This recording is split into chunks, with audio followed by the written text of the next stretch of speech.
Hi, this is Andrew, and I'm here to bring you another KeyForge video. Today I'm bringing you a slide deck I put together about KeyForge deck analysis, how to walk up to a deck, open it up, read it, and how I at least think through uh, what the deck is good or bad at, how I should probably think about playing that deck, or how I expect an opponent to play that deck. And I've been thinking about doing this for a while. But yesterday, someone posted in the Facebook group asking specifically if anybody had advice on how to analyze a KeyForge deck, and specifically said, "Hey, a YouTube video would be great." I think some other people also have done this, so I'm sure I'm by no means the first. I haven't watched theirs yet, and they probably found some things I miss, and maybe I'll find something they miss, and we can all learn from each other. So anyway, without further ado, here is my here's my intro to KeyForge deck analysis. So to start off with, I wanted to talk about what I think are the factors in competition during a game of KeyForge. These are the four things that I think end up deciding who wins. The first is deck power, and in KeyForge, I don't think it's controversial to say that some decks are just objectively better than others. There's the chain bound system to manage this. The adaptive format and auction formats involve bidding chains in order to balance things during the event. And even the reversal format is an acknowledgement that there are some decks that are just bad, and then that's a really fun format to play with, decks that you think are bad.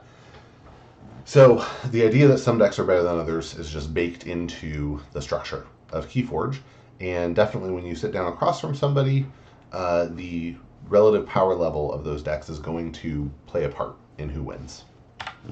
The next thing that plays a big part is draw order. And to sort of set this up with the very extreme example, one could imagine a pretty bad deck playing against a very good deck, but the bad deck, or the very good deck, we shuffle, and it is consistently alternating houses in the cards in the draw order, so that in your opening hand you would have a 2-2-2 split, and you're not going to, it's going to be difficult to get a handful of cards from the same house. And for the worst deck, we set up the deck so that you will draw through an entire house, and then draw through the next house, and draw through the next house, like it is when you open it. And in that scenario, you're going to greatly increase the power of the deck that you sorted, because it's just going to play a lot more efficiently, right? They're going to get to play 6 cards per turn at least, while the opponent is going to be playing 2, 3, 4 cards per turn. And aside from that, it also helps. There are certain combos that you would want to draw into. I have a deck that wants to, or that can do pretty well if you can phase shift a Khalifi Dragon. The famous OTK combos revolve around phase shifting cards like Key Charge or Key Abduction. And yeah, just generally speaking, I think draw order matters. It really helps to have a good draw. Okay. And by the way, sorry, before I move on from draw order, I think this is why it's important in a competitive event to cut your opponent's deck. And also, if you're worried about this, not only can you cut their deck, but you are also permitted to shuffle their deck. That's in the tournament regulations. So don't be afraid to go ahead and give their deck a shuffle if you are worried at all that they, through malice or just not doing things properly, ended up with not a fair distribution or randomness in their deck. And actually, you could theoretically, it's possible that you could shuffle and end up with cards ending up exactly the same way they were when the deck was opened. But if the chances are, 1 in 36 factorial, which is a lot. So, okay. So then the next thing that matters is the matchup. There are some decks that are really good at Amber generation, but if you're playing a deck that's really good at Amber generation and your opponent's deck is really good at Amber control, it's possible that they're able to mess with your Amber generation and actually benefit from it and hurt you. So you just have to be aware that some decks might be very strong, but not as good against a particular opponent deck, right? The Dependency is a great card. It can set up really cool combos, or really good just use the same card over and over again. But if your opponent has a Whispering Reliquary, then it's gonna turn out poorly for you. So anyway, these are just things to think about. And then the last thing is piloting decisions. This is your personal impact on the game, is how you decide to use the cards that you draw. And that is what I hope this video helps you be a little bit better at, because the other three things are things that you don't have a lot of control over. You definitely you can choose to bring a deck with good power, and in a sealed event you don't have control over that. In like an auction format, you have some control over it as well, but you're exchanging chains. You shouldn't have control over your draw order. If you do, shame on you.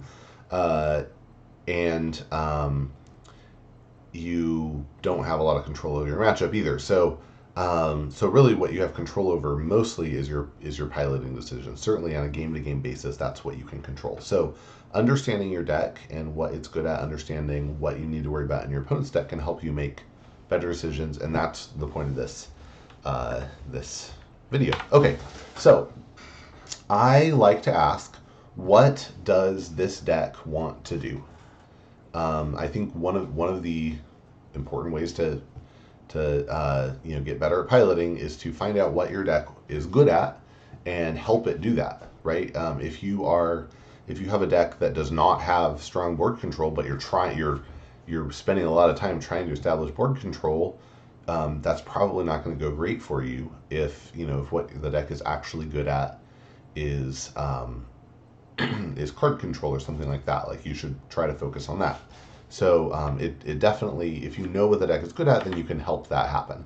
So there are a few categories that I'll cover. The first is Amber control. Second is Amber generation.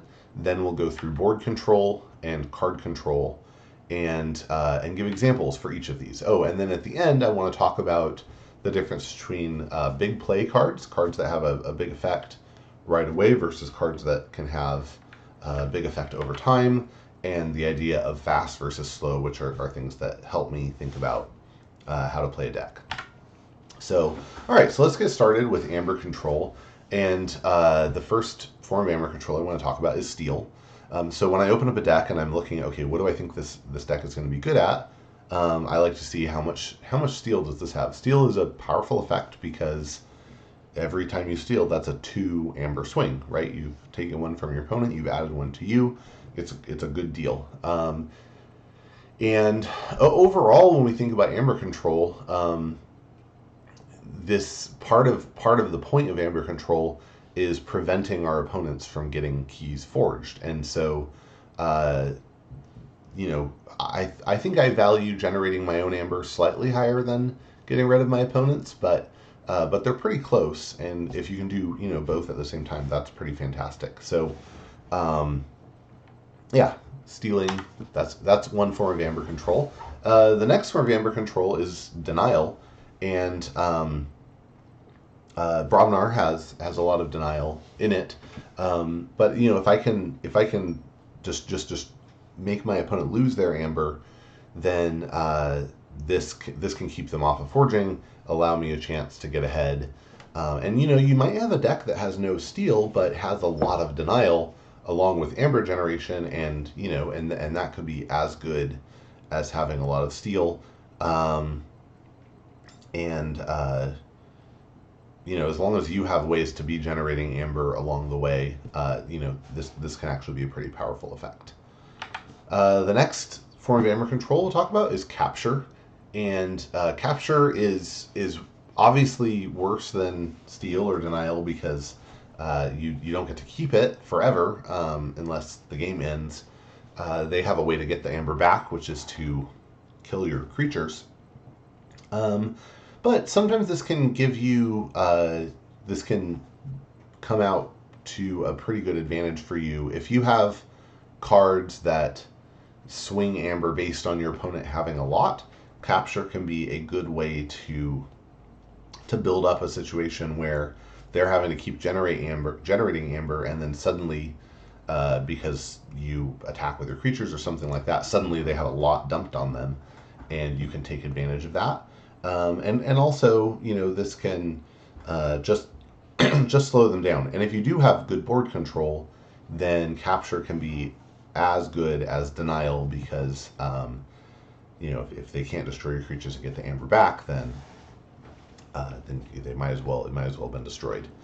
Okay, the next way of controlling amber is to mess with the cost.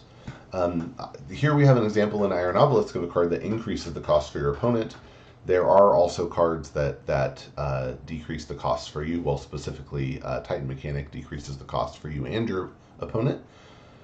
Yeah, but these are this is a powerful way to control amber. You can think of this as a form of denial because essentially it's saying when they forge a key, then they lose more. But it also has the effect of making them wait to forge. So if you've made keys cost 8 and they have 7, well they would have forged, but you stopped them.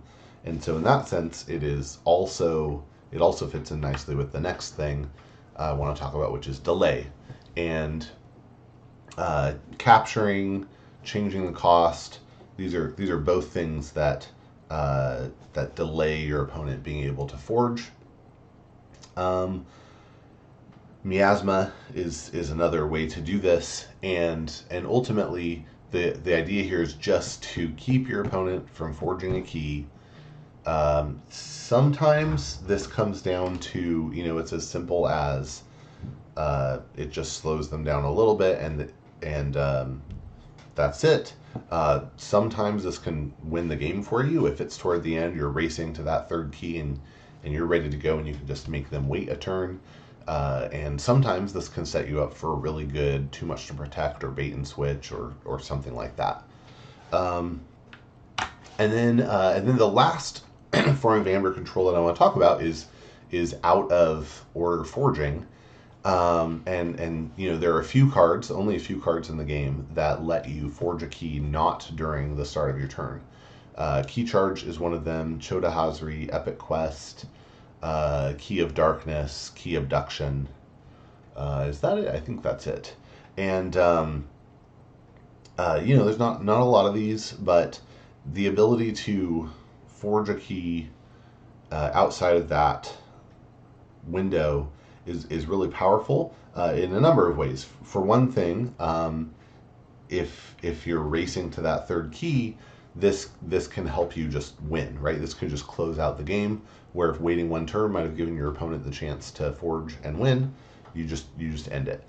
The other way this can be important, actually Epic Quest isn't a very good example of this, but a card like Key Charge is, if you're concerned about your opponent stealing your amber, then being able to generate the amber and forge it in the same turn is a good way to not give them a window to use bait and switch or something like that.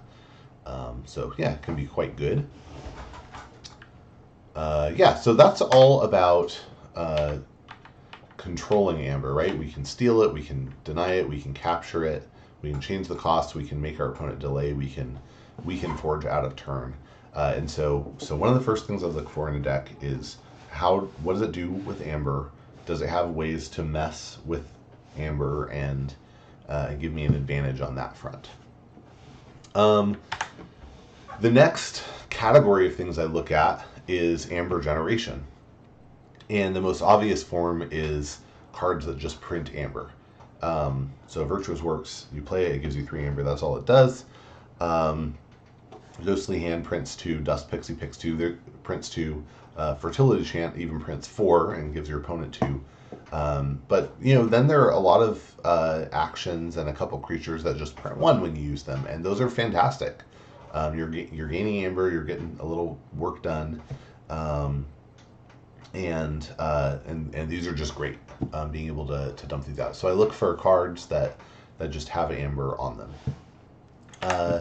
Then I look for the abilities to reap, and Dew Fairy obviously is great because it reaps 2. It gets 2 amber when you reap.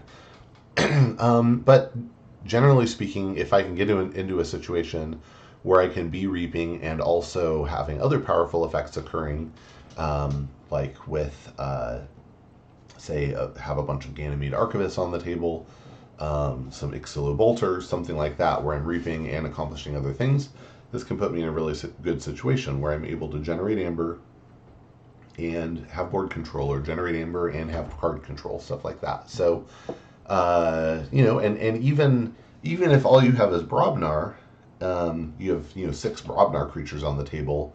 Your opponent drops a creature, you use 1 of your creatures to kill that, and then reap with the other 5. I mean, that's a fantastic turn, right? So, so never forget the power of just reaping. And then I look for, this should not say control, it should say generation. But then, I look for fun combos that will let me generate a lot of amber. John Smith is an example of this. You reap with him, you can ready one of your other Mars creatures. Commander Remiel is a really good example of this. When she reaps, she lets you use a non-sanctum creature. So, they're just good, really good abilities that you can combo together. Crystal Hive is a great example that just boosts the power of your reaping. In Brobnar, you have cards like Loot the Bodies, War Song, and Treasure Chest War Chest that generate amber based on you doing what Brobnar wants to do, which is fight.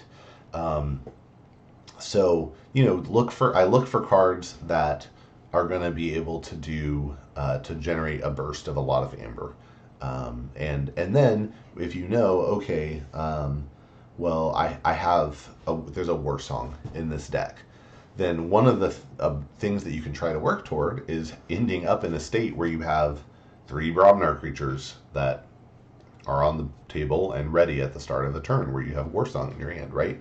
If you can set that up, and you might make a different choice, like maybe you have Brobnar and Sanctum, and you have War Song in your hand,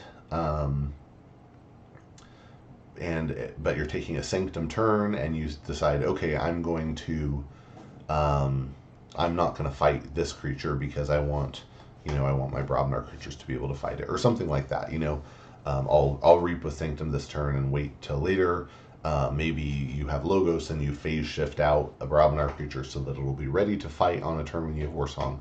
There are decisions like that you can make when you have these really bursty cards. And that's one of the things I look ahead to. The flip side of this, I kind of alluded to this at the beginning, but I'll mention it again. The flip side of all this is that you also need to be aware of what your opponent can do. And so if I know that my opponent has 3 War Songs, they're going to have War Song come up, I might make a different choice. If I know that my opponent has 3 copies of Glorious Few, that's going to gain amber based on me having more creatures than them, then I might pitch some cards. I might throw some cards in the discard pile, or optimize for fighting in a way that destroys my own creatures, so that I don't set them up too well for generating amber that way. So look for those cards that just have sudden abilities to boost amber, and try to play in a way that will maximize your ability to do that and minimize your opponent's ability. Okay, so the next category that we'll cover is board control. And the whole idea of board control is to not let your opponent keep cards on the table. Any card that our opponent has on the table is a card that can be used, well, if it's a creature, at the very least to reap, which we don't want. to kill our creatures that we were hoping to reap with or to execute some combo with. We don't want that. So if we can just kill all their creatures, get rid of their artifacts, these are really good things to do. So the most obvious way to get rid of creatures is to fight. And we put creatures on the board, and then we fight their creatures. And yeah, that's it. So look for, hey, do I have a bunch of big creatures? Do I have creatures that give me special, that have special effects when they fight?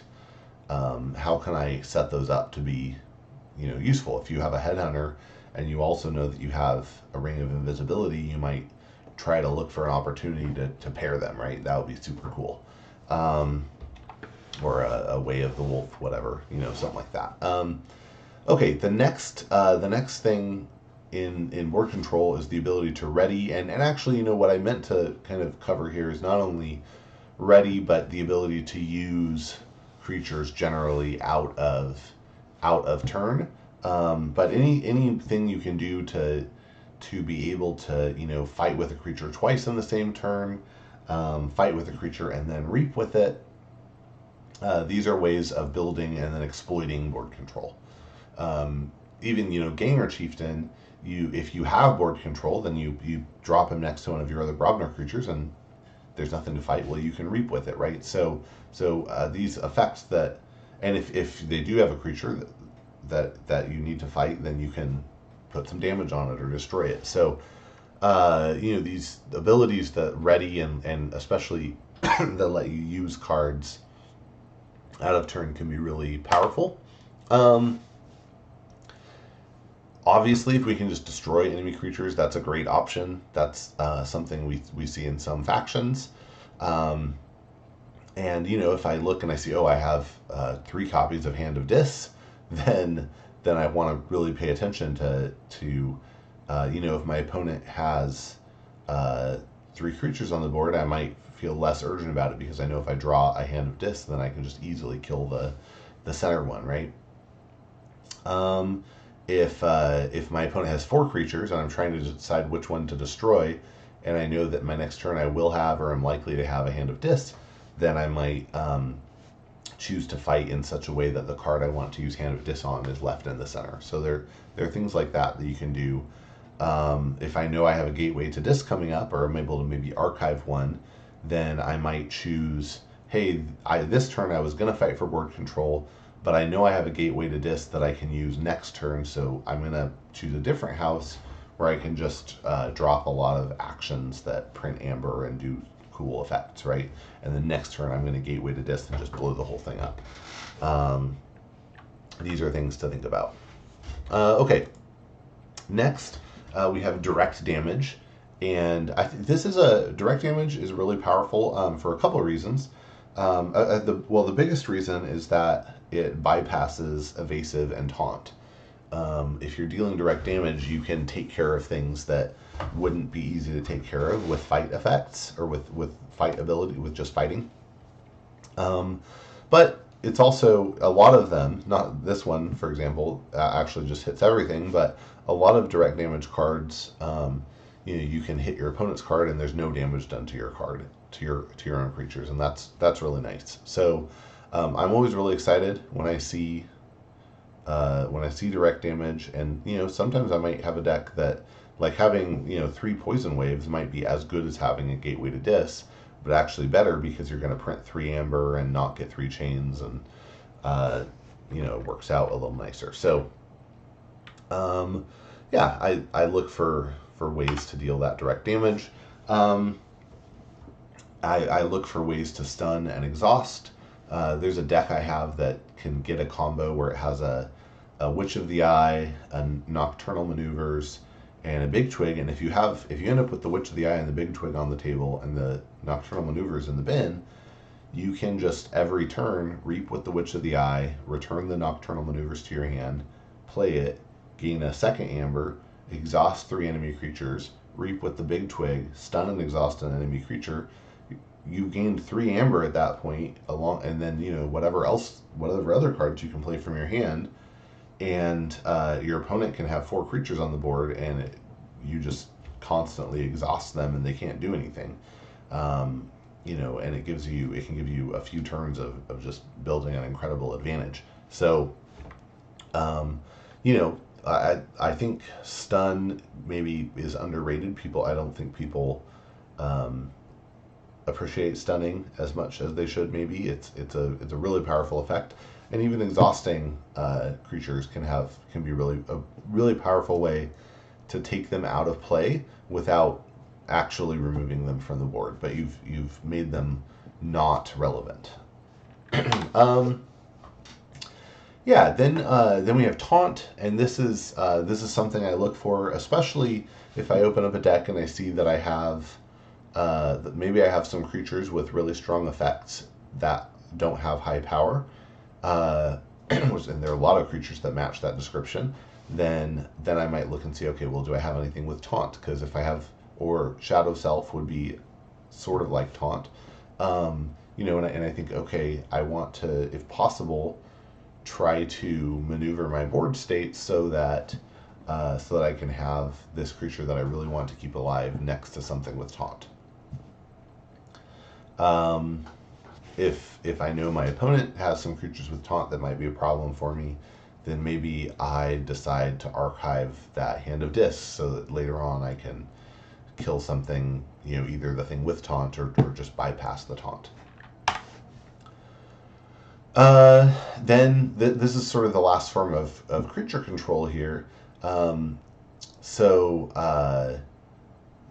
First of all, you know, there are cards with elusive, and that's a way to keep cards out, but you can't really maneuver that so much. But Evasion Sigil is a really interesting card. If you see it, you know, you can put yourself in a situation where your opponent is just, you know, not able to fight like they normally should. Or, you know, conversely, if you have a bunch of Brobnar creatures, maybe you don't want to play your Evasion Sigil. Maybe you decide, okay, that this is probably a good discard card in this deck. But you can really mess with fight and its efficacy with this card. And then the last form of board control that is really important is artifact control. And you can have a deck with no artifact control that is great and can win. But if you do have artifact control and you are up against a deck that relies on artifacts, you can shut them down pretty hard. So it's nice if you can have, if you get a deck with 1 or 2 cards that do artifact control, that's great. Okay, so let's see, we talked about fighting, readying, destroying, just straight up destroy effects, direct damage effects, stunning and exhausting, taunting, evading, and controlling artifacts. The next thing we're going to talk about is card control. And the whole point of card control is to give yourself more options and help you play more efficiently, and to give your opponent fewer options and make them play less efficiently. So the first, most obvious form of card control is to draw. Battlefleet is a great example of this, but there are other cards that do this. If you can draw cards, you have a chance of expanding what you can play. Generally speaking, I don't think draw is super powerful in that if you think about it, every time you draw a card, there's only a 1 in 3 chance that it's playable in most conditions. Battlefleet is a fun example because if you have 2 or 3 other Mars cards in your hand, which is not too difficult of a situation to get yourself into, then you can draw. Let's say you draw 4 cards. Well, there's a good chance that 1 or 2 of them will be playable. So, and that can be pretty nice. So yeah, you can draw cards. And the flip side of that is you can make your opponent discard cards, and that's going to limit what they can do. I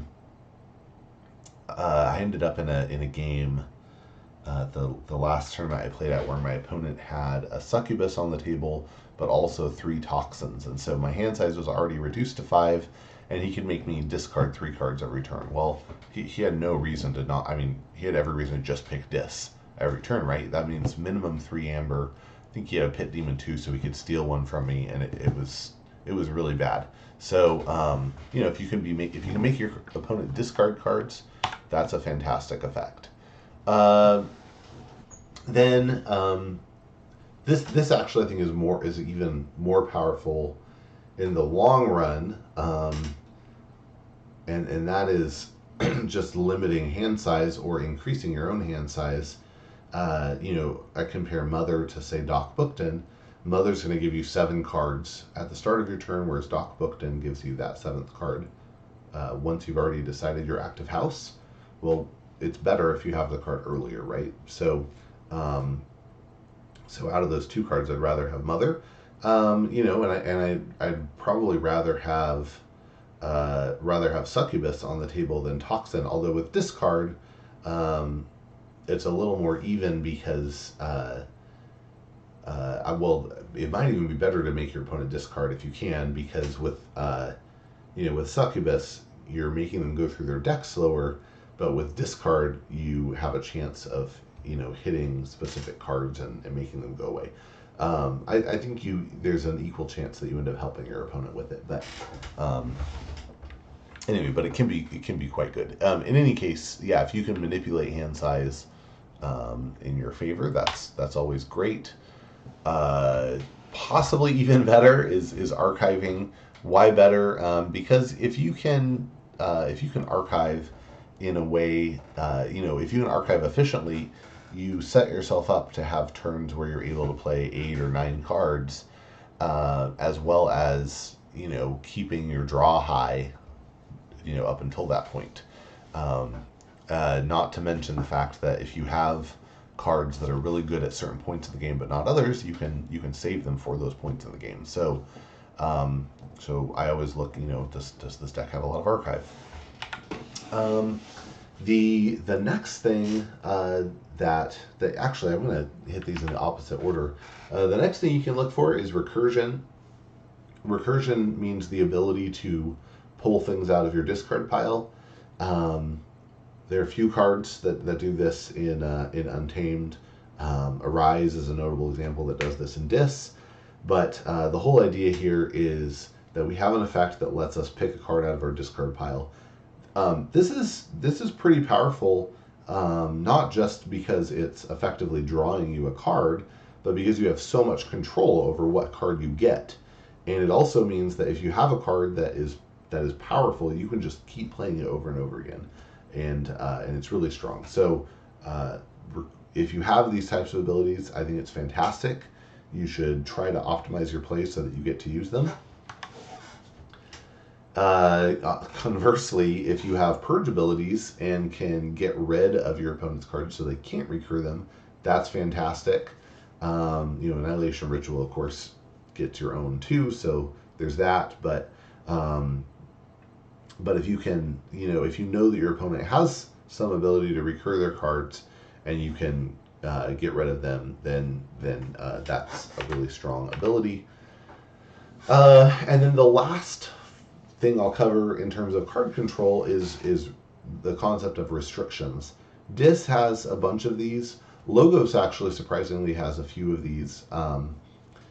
Untamed has some, but the whole point here is that you are limiting what your opponent is able to do. In the case of Control the Weak, you are naming a house that they have to choose. This is a restriction in the sense that it takes the other two off the table, right? They have to choose this particular house. Restringentus is an example that just says you can't use a house. You have Ember Imp that says you can't play more than 2 cards per turn. Skippy Time Hog says your opponent can't use cards. Scrambler. Is it Scrambler Storm? What? Scrambler? Anyway, there's a card in Logos that says your opponent can't play actions. So anyway, these are all ways to limit what your opponent is allowed to do, and these can be really powerful as well. If you can, turn off a whole avenue of pursuit of them doing things, it can be quite good. Okay, so and in card control, we talked about draw, discard, hand size manipulation, archives, recursion, purge, and then imposing restrictions on your opponent. So now we've covered all the types of abilities that I look for when I open a deck. And now I want to talk about just a couple additional concepts. And the first of these is the idea of big plays versus incremental effects. So, which is a better card, bait and switch or ritual of balance? Well, the answer is it depends. If you have a bait and switch in a situation where your opponent has 10 amber and you have 0, then bait and switch is a really fantastic card, right? It denies your opponent 5 amber, it gives you 5 amber, it keeps your opponent from forging. I mean, that's incredibly powerful. But if you use it at a point where you have 2 and your opponent has 3, you would be better off having an urchin. On the conversely, if you think about ritual of balance, if your opponent has 6 amber, you steal 1, you keep them off of forging. If they get 6 amber again, you steal 1, you keep them off of forging.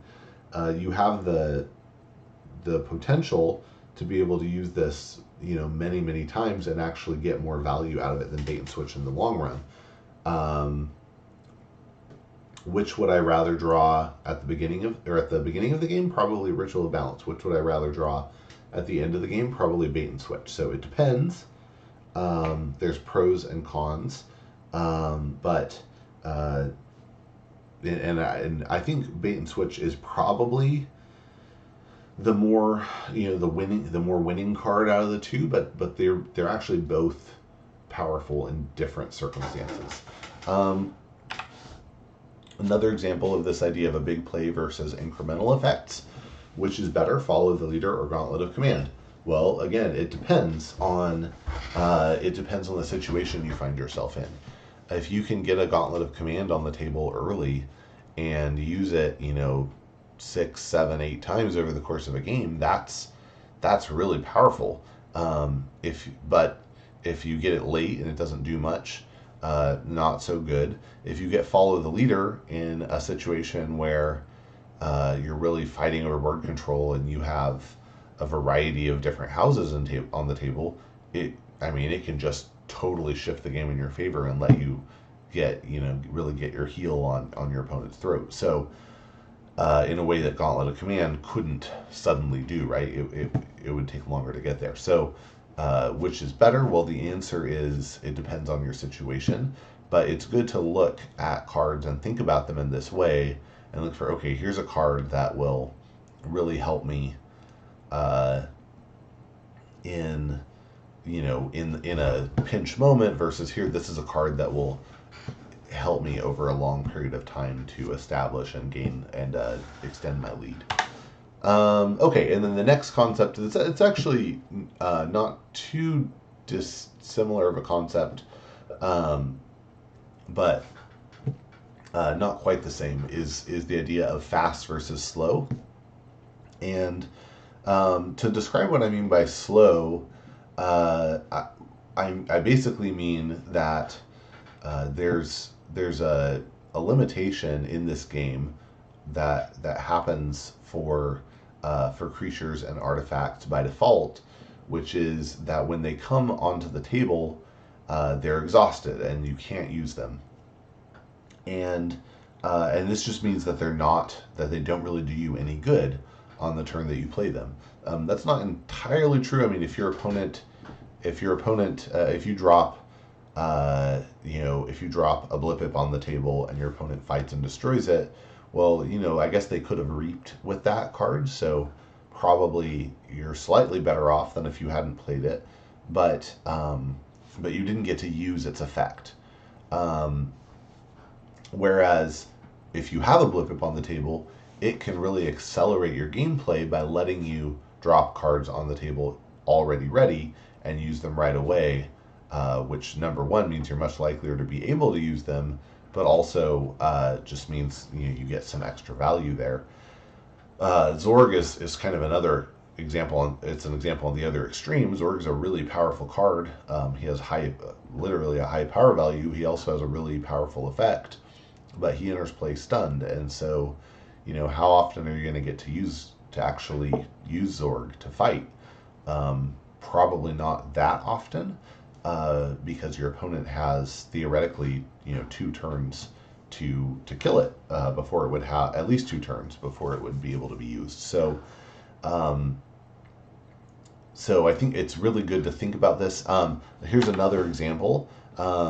Which is better, Schuler or Pit Demon? Well, again, it depends on the situation, because if your opponent has 6 amber and you have you could have either a Schuler or Pit Demon in your hand, you would probably rather have the Schuler. The Schuler is going to steal one right when you play it. It's going to prevent your opponent from forging. The Pit Demon is going to go on the table. It's not going to prevent your opponent from forging. Yeah, it might steal at some point in the future, assuming it survives. But the Schuler can get you a benefit even if your opponent has board control.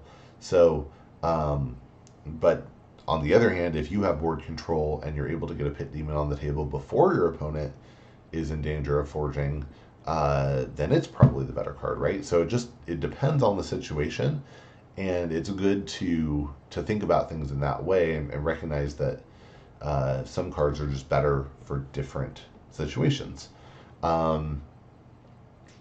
Yeah, so now you're not going to have to choose between playing one of these or the other, because if you have them both in your hand and you choose this, you're probably just going to play both. Although I will say, like, if I was on a Logos turn and I had both these in my hand and my opponent was at 5 and I had a phase shift, which would I play? Well, I'd play the Pit Demon, because that way your opponent is still at 5, but on their next turn, if they burst up to 7, you can steal one with the Pit Demon and another one with the Schuler.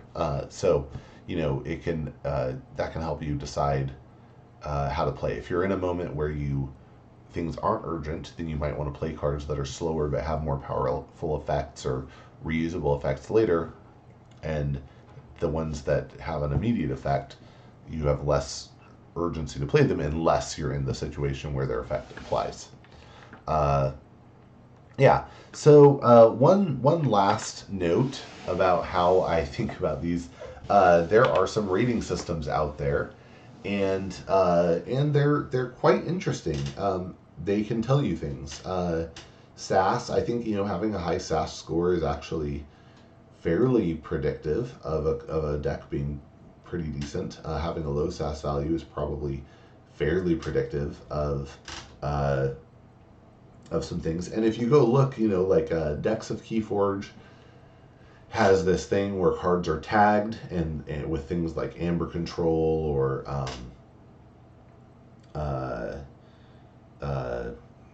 ambassadors. They have these fancy terms that they apply, but you can go read those, and those can give you, I think, in addition to like this video, can give you interesting ways to think about card effects. There's this idea in SAS of synergy and anti-synergy, and I think that can be quite an interesting way to think about things. So I would say if you're interested, go try to understand those systems, and they can teach you things. And if you look at a deck in one of those systems, that system can definitely tell you interesting, useful things about that deck. But it can't tell you everything, and it's I think if it could, then KeyForge would be a much less interesting game, right? We could just have computers play it and watch them or something. But the truth is, it's a complicated game. Sometimes there are interactions that you wouldn't think of until you're in the moment and they present themselves. And those algorithms, those systems, they can't tell you everything there is to know. So What should you do? Well, the answer is you need to play these decks in order to understand what they're good at and what they're not. And you know, and sometimes, like, you might even have a deck that is not that great in certain situations, but is good in others, and you can build some really fun stories out of that. Um, I was able the other day. It was really shocking to me. I had a game I was playing online, and I got a terrible opening hand, mulliganed into another terrible opening hand. So now I have 5 terrible cards to start with. You know, terrible in the sense that a lot of them I would have liked to draw much later in the game. My opponent got to 2 keys before I got my first one, and then they were at 2 keys and 5 amber. And I don't like the card Ether Spider, but I drew this Ether Spider and I said, you know, this is a Hail Mary. I'll drop this on the board and try to protect it. And I had a decent chance of protecting it. And I was able to do it. I was able to protect it the rest of the game. They came very close to being able to win with a mimicry to pull my key abduction out of, you know, and play my own key abduction against me, which would have taken the Ether Spider out of play and given them their keys back and let them forge on that turn. But that didn't happen. And so, you know, the Ether Spider, you know, won me the game, which I don't usually think it does. I usually don't think it's that good of a card. But it was a fun story to tell. It was a really cool surprise victory, and that's the kind of thing you can only really figure out by going out and playing. So just don't discount. Well, don't overrate what you learn from these systems, and don't discount the power of just going out and playing and experiencing. And if you're like, oh, that's, you know, but that's a lot of work, then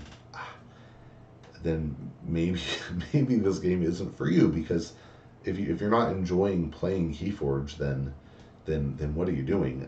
What's the point? And hopefully my hope is that you do enjoy playing KeyForge, and then you should just get your deck and play it and have fun that way.